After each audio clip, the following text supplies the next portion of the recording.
Welcome everybody to the roundtable. Today is very, very unique. We're talking about thoughts, why and how do we control our thoughts? How do we recognize them? How do we assess them? How do we choose from saying, okay, this is a good thought versus a bad thought? And especially how do we change it? Okay, so this is a process that is gonna take for most of you months or years. And this is essentially for most of you, what's gonna make or break your results. Okay, we know that now there are things that we can control, that we can measure, and when it comes to knowing what to do, knowing the habits, creating good choices versus bad choices, we know exactly how to eat, we know how to move, especially those of you that have been here longer, and pretty much everybody is here pretty long. These 7 people that I see here. Yet, thoughts is the one thing that is going to mess you up all the time. And again, this is going to happen in a year from now, in 2 years from now. It's going to happen whether you're here or not here. But the reality of the situation is that this is why people fail all the time. Small little thoughts, small decisions, in specific situations. And the problem is that while everything else you can pretty much say and see, you can see when you go to the gym, you can see the food that you're eating, you can see when you make a good and a bad decision, you can see and you can measure expression on people's faces when you make those decisions sometimes, like whether they're happy or sad. You can measure their reaction, how they really interact with you. You cannot really assess and really change your thoughts very, or you cannot do that in a way that you're essentially good on that. Because if you were, you guys wouldn't be here. Like if you were good on doing that, you wouldn't need a coach telling you this. Like you probably would have chosen the right things all the time. And the funny thing is that even when you know that you should take this decision, even you're aware of that, you rather stay with a coach and actually do a program rather than do it on your own, because even knowing that you shouldn't be eating that particular food or even knowing that you should not do that decision is still very difficult to do. And why? Because you're not aware of you're not aware that you're constructing a thought right now, that the thinking, that the actual thing that you're thinking, you're not aware that you're constructing that. And if you are aware, and if you learn how to see that, you're not aware on how to change it. Okay? And I've said multiple times here, everybody's getting decent to amazing results. Yet, when you start losing the results, or when the results doesn't come anymore, it's gonna be as simple as that. You're gonna start questioning yourself. You're gonna say, okay, why is this happening? Why is it happening now? What do I have to do next, right? And this is all a construction, obviously, in your mind. And I did put a bunch of notes in here, and I want to dive deep into this because it's going to be, very important for you to see that. Now, thoughts, is something that obviously is not so tangible. It's not something that you can say, okay, I'm visualizing that right now. But I said multiple times that you need to have the ability to create space for yourself in the day. Multiple times a day, once a day, at least. I want to say once every 2 days. Today, I didn't meditate. And you can probably see it on my face. I went to the gym. I went back from Bellinzona to my house, which is usually about a 20-minute drive. There was a freaking line that need cars they took me 45 minutes. And this is basically the effect that I'm having right now. And this is not like negative or bad. It's just that when you can create space for yourself, you put a bubble around you, and you can control your thought a lot better. And if you can't, it's as simple as that. It's a chain of events. You're in front of a line of cars, and in the new program we're gonna talk about. Sometimes you need to be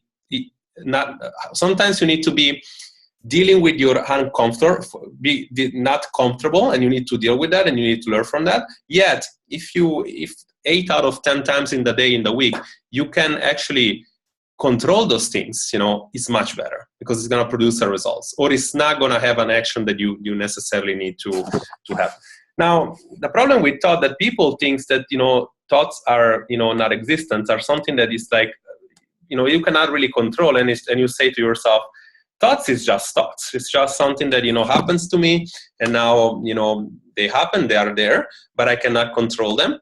And usually it's like that, if you think like that, and I'm going to give you some examples right now, and you cannot control, if you think that you cannot control thoughts, you just think that life is happening to you, that you have no control on life, that you can, those are the people that, you know, pray to the dear God, and it's like, please hope, let's hope that something good is going to happen to me.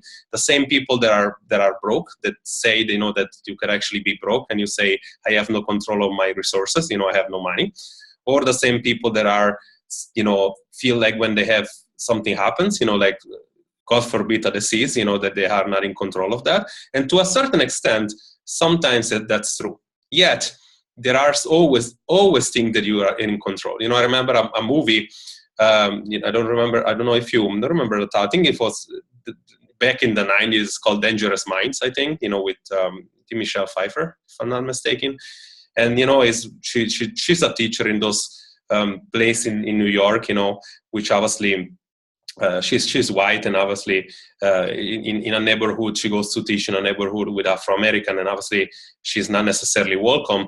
And, you know, they go into diving deep into situations such as saying, you know, she tried to give these people a culture and to say, how can we, those small kids, and she's a teacher, and it's like, how can we, you know, teach them better stuff. And then there is an analogy that, you know, a guy says to her, even when you are, and again, I'm apology because saying maybe that the scene is not really like that, but I remember this very distinctly, and it's like, you always have a choice in life. Even when you get a gun into your face, you have a choose how to die. You can die with honor, or you can just die.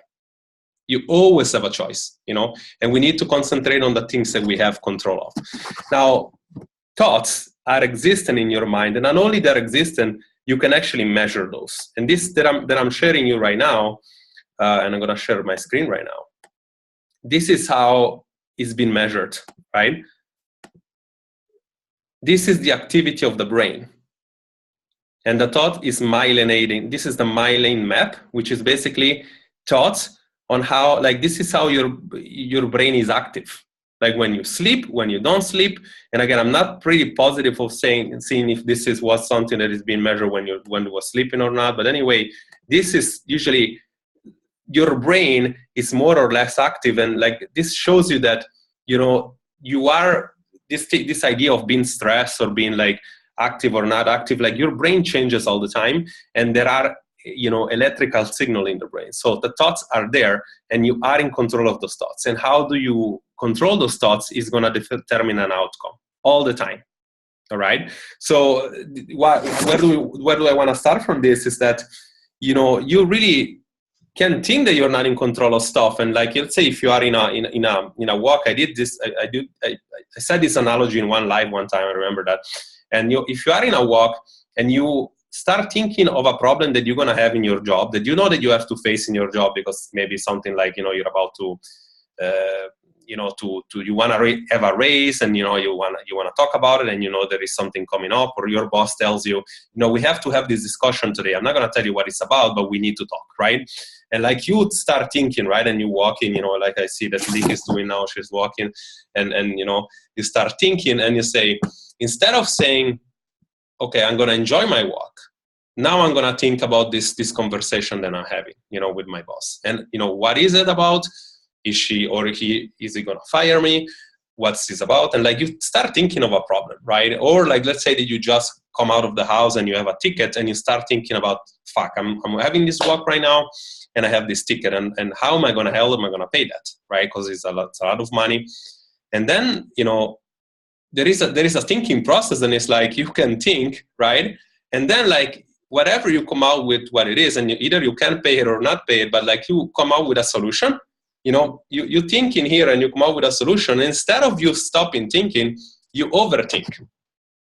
Because you know, most people, they either, instead of thinking something and stopping and say, okay, now I got the solution, I'm going to deal with it when it's the time, right? You know, they keep thinking, and usually the pattern is that you are either something else bigger comes around, like a bigger problem that makes you lose thought of whatever you were thinking, or you basically stress yourself out until that this thing goes away from your life. And it's funny because that tells you that you really feel like you're not in control of your thoughts. You're almost like it's almost like there is a big river, and you fell down from the river, and like you let the current, take you down to the river until that pulls you ashore. And with you not doing any effort whatsoever, like you didn't do any effort to, like, you just get pulled over from the river to the shore, and then like you basically say, wow, it's like, I mean, that's what it is. That's what life is about. And then somebody tells you, okay, could you not just find a better solution for your thoughts? And you say, no, it's just, the thoughts are just there. This situation is, I'm going to have to pay the ticket, right? Or like, I have to speak with my boss, and I cannot stop thinking about it, right? So the problem is that if you're walking around thinking like that, and you're doing something, and we try to do self-care, and we try to actually either walk around, to actually make this effective, going to the gym to make this effective, having a good food, right? And we do all this activity, and you overthinking on other things in the meantime, or you are, let's say, with your family, and you're thinking on a problem with that time, you do not enjoy the present moment. Like you lose the ability to enjoy your moment, and you basically live always in this no man's or no woman's land of thing that is like, okay, I'm going from my bad thoughts to my bad thoughts, but I never really live in the moment, right? So in other words, if you were able to say, okay, I'm going to stop thinking, I'm going to see my thoughts right now, I'm having a bad thought, I'm going to take this thought and I'm going to shift it around, and I'm not going to think about it, and I'm going to enjoy my walk right now, or I'm going to enjoy this food which I'm about to have. What that does essentially is like improves your day. In a nutshell, it's like you living better. You do not think about your problem or a problem that you're not in control of, but now your energy changes. Your control of time changes. You get a lot more resource. You're more resourceful on the time and everything. Like you totally change. Okay, and the reality is that this happens all the time. I'm going to give you a few other examples. You wake up, you watch your mirror all the time. That doesn't reflect what you want to see, whether you've been putting in the work or you didn't put in the work, and you think, I saw this Instagram person today, I want to look like her, right? And then it's like, oh my God, you keep, obsessing about it, right? And this happens all the time. To a degree that somebody's really obsessed or not, like it does happen. Like if it's not on Instagram, you just go on the job, you see somebody having a better, legs, butt, stomach than you, and you say, fuck, I want to have the same thing. I'm putting in the work. It takes me forever. Them, they can eat whatever they want. And like, this is all construction. And again, this is nothing, by the way, this is nothing, this is all factual. This is all true, right?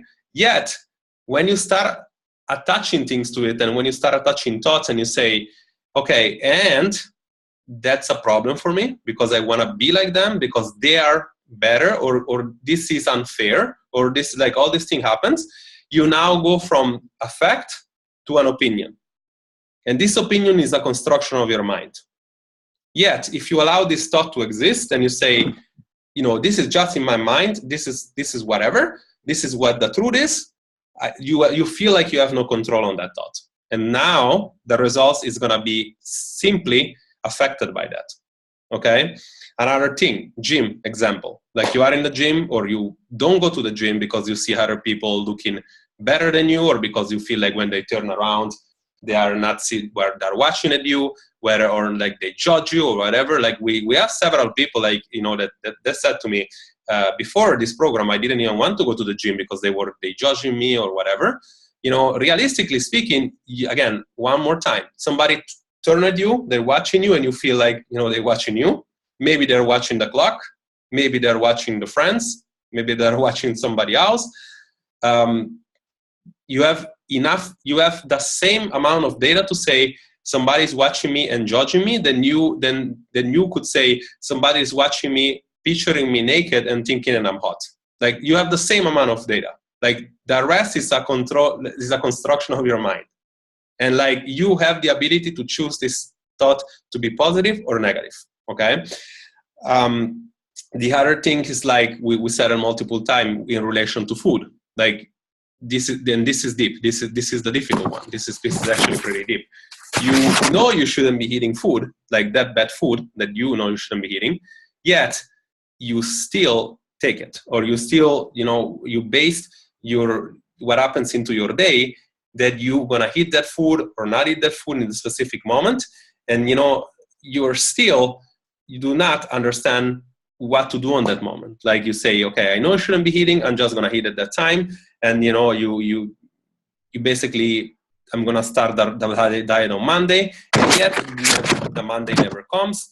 Or you say things such as saying, okay, you know, just this time, you know, I've been pretty good during the week, or I've been doing pretty good in the second chance program. You know, I have been losing all this time. Let's just take this thing and fit it into my calorie. And it's like, this is thoughts. Like, I want you to recognize that. And again, I know there are several people coming in with binge eating or food addiction right now in this program. And some of you say, oh, I don't feel like I am like that yet. I see this dessert and I wish that it wasn't here, because like just the dessert being here, like it put me in a position that is difficult for me, because I would like to eat it.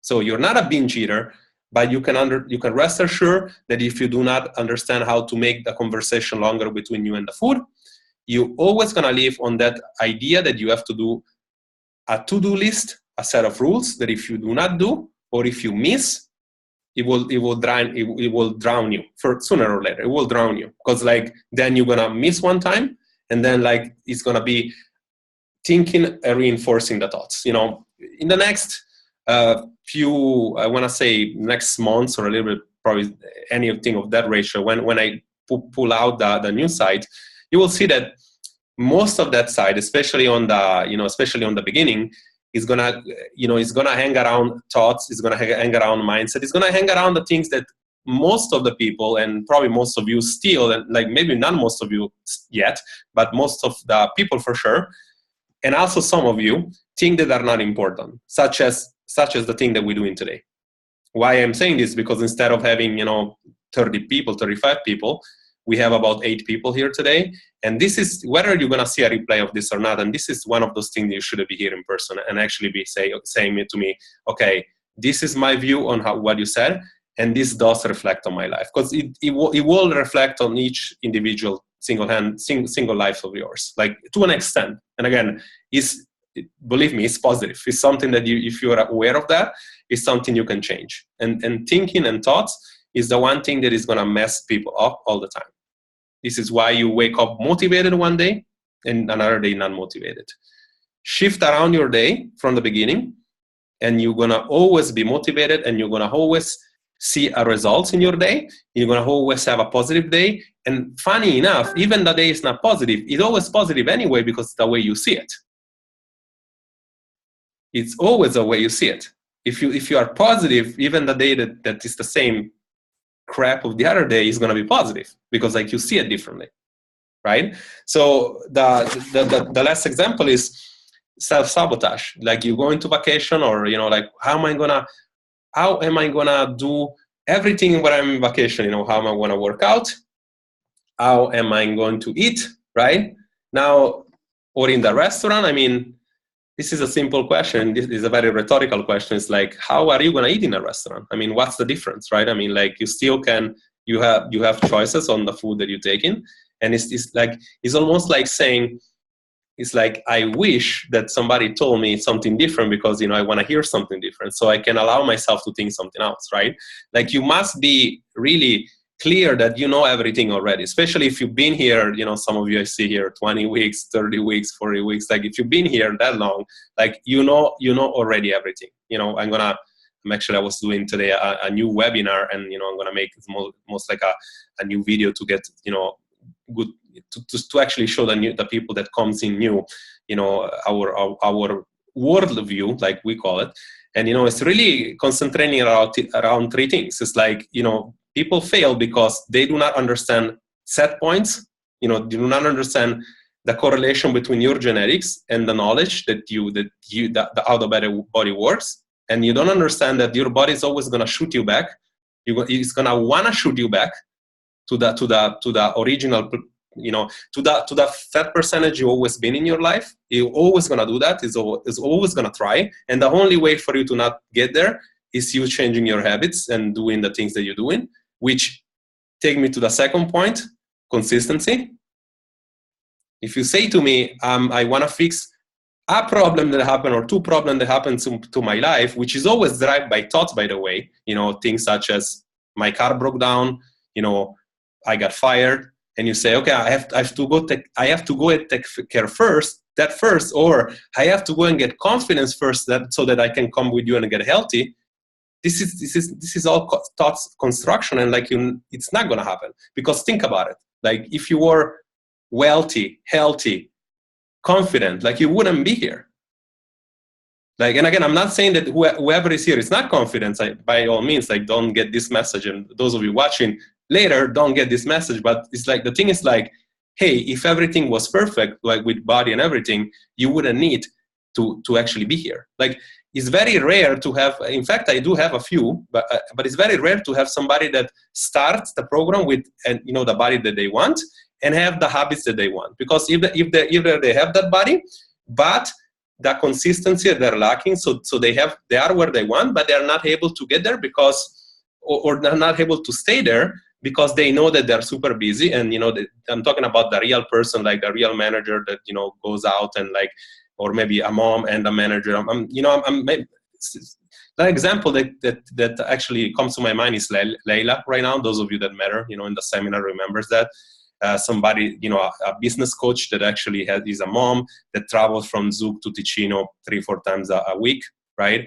And still able to find time for herself. And she has multiple jobs and if I tell her, eat 2,000 calories and she eats that particular goal. So that's an example of somebody that is pretty much where she wants in the body, but still working on the consistency. And of course, the last part is thoughts with food.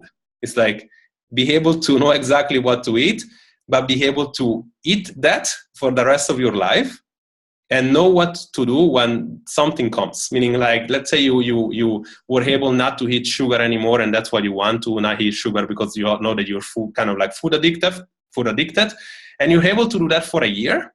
Yet the birthday party comes around, and somebody's come on, eat that piece of cake, and you feel like a loser not to eat it because it's almost come on, don't be a party pooper, eat that food. And then you hit that piece of cake, and that takes you back to where you were in the beginning. Believe it or not, those things happen. You don't believe me? Just join some random organic Facebook groups that talks about food addiction. You will see a lot of stuff. And I see that, and I saw in my 20-year career, I saw that pretty much all the time. And it's funny, and this is why, unfortunately, we get so good results, but then people is slowly, oh my God, how am I going to be able to control those things? It's thinking, it's practice thinking, and you must think. And this takes me to not only obviously what thoughts are, but the solution, my solution, and what I'm doing that got me to break my binge eating and food addiction and alcohol for habits, such as going out and partying and stuff. This is what got me to break the habit, which is the habits or path of least resistance, which you have in our brain, are automatic thoughts that keep going and going on your brain. And it's you associate value to those thoughts because are things that happens into your life, right? So you must break those bridges, and you must do something for long enough. Breaking the bridges part is the first thing, which is difficult. Making that habits, the new habits, is more difficult. Seeing and recognizing your thoughts is the most difficult one. You literally gonna fuck up a thought that you have right now until tomorrow, 24 hours from now, and you shouldn't be doing something, you're gonna do one more time. Things such as not freaking out when you are in traffic next time. I did it for a week. It happened for the whole week. It was successful. Today it wasn't for me, and I was why? Because I didn't follow my structure. And this is exactly what I want. So I want you to leave this presentation with a structure that you want to practice if you want to. Number one, and this is kind of the solution we have. And I'm gonna start with the logical, because I know that some of you do not really have a problem with food, or not to the degree that some other people has. So the logical is meditating, creating space for yourself. And the way I do meditation and creating space, by no means is the one person that is the one that some other people do, like yoga, like standing up for 45 minutes, or sorry, sitting down. I do not stand, I do not control my chest and stuff. I usually do it when I wake up.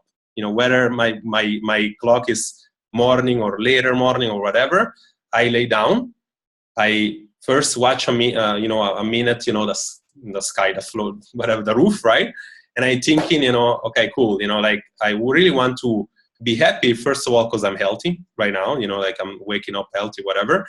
Then I close my eyes and I really focus on this curls for your brain, curls like bicep curls, but for your brains. And you're like, close your eyes.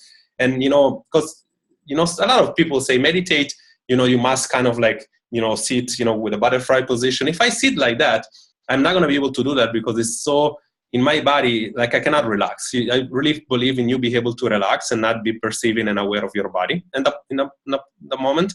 So you want to really close your eyes. And I like to do 2 minutes until 10 minutes, more than 10 minutes. If you want to do longer than 10 minutes, more you do, chances are your brain is you can get to a results faster. And I'm not talking about results like the day results. I'm talking about the results that you would want to be able to recognize your thoughts in a month time. It might take you a year, 2 months, 3 months. I can assure you, if you do this exercise, you're probably going to see something changing already in a few weeks. I do it and I see changing or not changing something in a day. And like today is the actual example. Now, you close your eyes. You basically close your eyes and you just let you concentrate on your breast. You can put your hands here, like on the chest, or like you can concentrate on really aware on your body. And you want to almost think that something is really thinking closer to your breath, thinking on your breath. And then your mind is going to start wander anywhere in the next 20, 30, 40 seconds, a minute. Your mind is going to start thinking on something.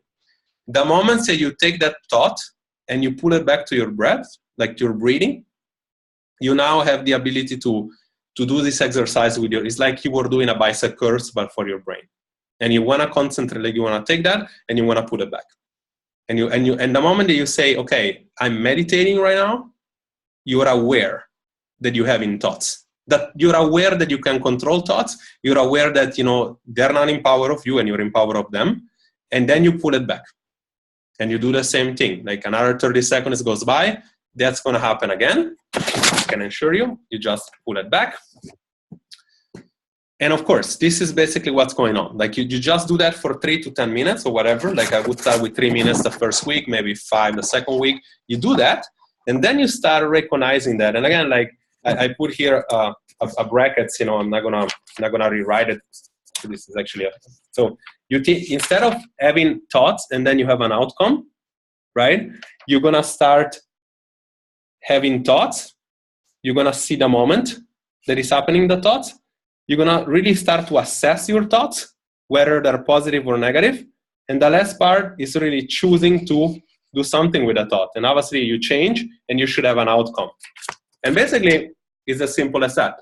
You're going to start recognizing things when they happen. When you do this for about a week, you're going to really start to recognize these things. You're going to start saying, oh, wow, I shouldn't really be answering, I don't know, my in your case, maybe boyfriend, husband, wife, or whatever. In this case way, you should not, you should really control your temper better. You should really not get annoyed when you're driving. You should not, maybe somebody's doing something nice to you in the work and you don't really even say thank you. You should not, you're going to start recognizing those things. And for food, it's you're really aware for food, what's happening when you're actually eating. And you say, oh, wow, I have this cupcake, this donut in front of me, this cookie. I know I shouldn't be eating. And 90% or 95 times out of 100, you take this and you eat it still. You probably want to learn something and why you eat it. But when you eat it, one time it's oh, I know I shouldn't be really getting that. And you're going to start thinking and say, okay, I'm listing now the benefits of getting that, and which is basically a sugar rush for the next 10 minutes before I feel guilty again, versus not having that, which is literally going to mean I'm going to sleep better, I'm going to rest better, I'm going to have more energy, I'm going to have more energy to go to the gym, I'm going to look better, I'm going to get to my results better and faster. So mindfully, only a crazy person would choose to eat versus not eat that cookie. Yet you're gonna have to understand the thoughts, and you're gonna have to understand that this thing have to get bigger. This conversation has to get bigger.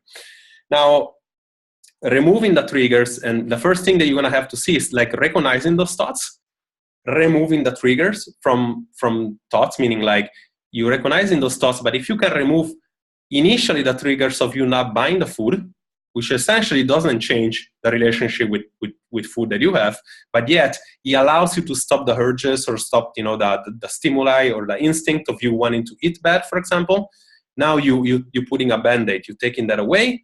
In the meantime, you're constructing a new habits around your thoughts, meaning like you breaking these bridges of least resistance, and then you putting a new pathways, and you keep doing the same thing again and again. And then, of course, you know, it's really about assessing the thoughts and seeing these things happening in the present moment and choosing which one are the good versus the bad one. Like, it's important. You need to understand, you need to make an assessment and saying, okay, this is a good thought versus a bad thought.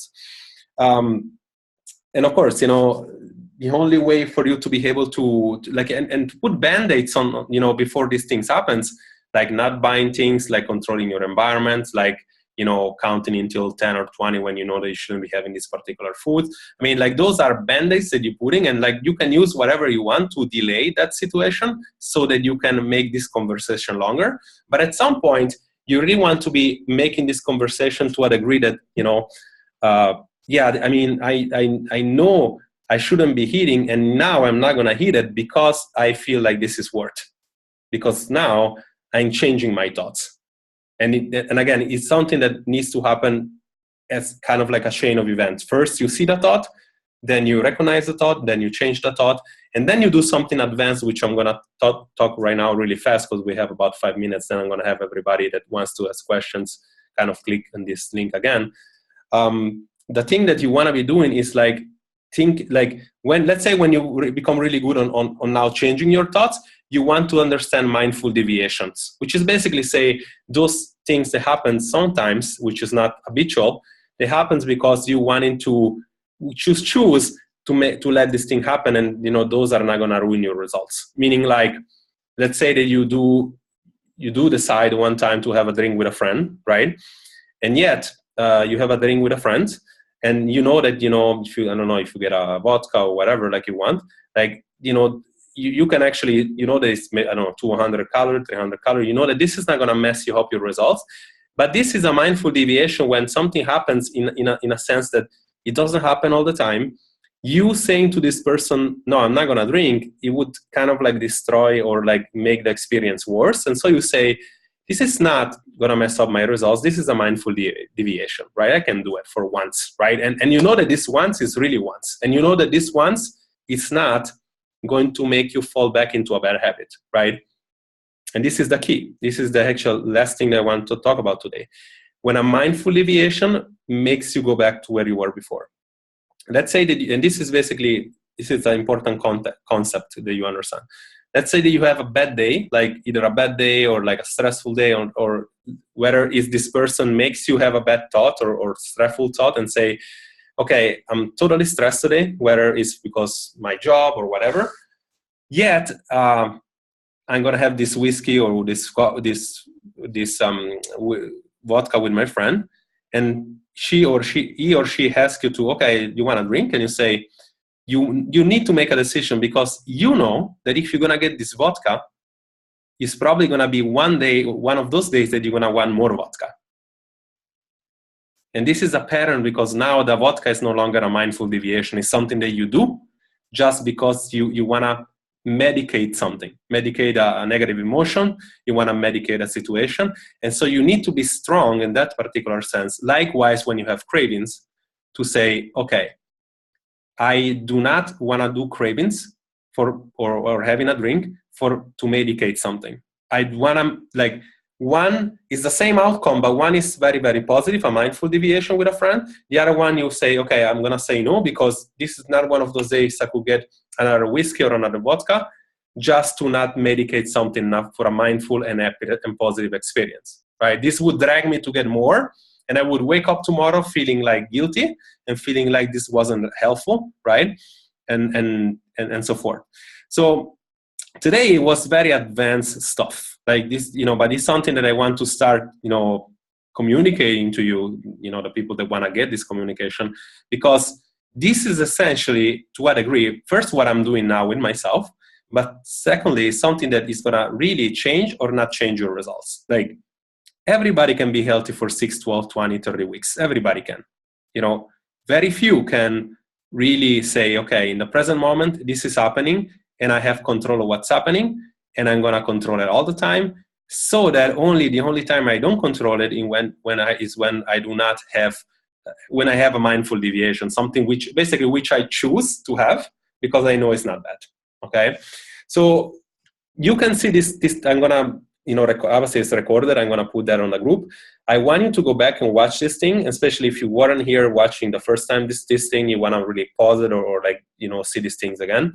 This is an introduction of a lot of things that's going to happen in the future in the second chance, because again, it's really more about you being able to work with yourself and be able to change to get a result, but keep it. The key is keep it. Again, very, very easy to do visually, but very difficult to do when you lose the train of thoughts, when you lose, the habits, and usually sometimes you don't even know why.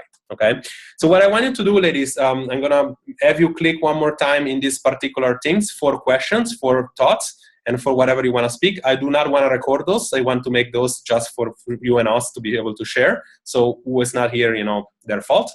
Just come back if you want, click again, and then we'll be able to ask question or tell me anything. So I'm going to stop the recording now, and we'll talk. Whoever wants to talk, just click one more time. We'll have about 15, 20 minutes, whatever, like you can ask question and stuff. Thank you so much for coming. Hopefully this was good enough. Bye-bye.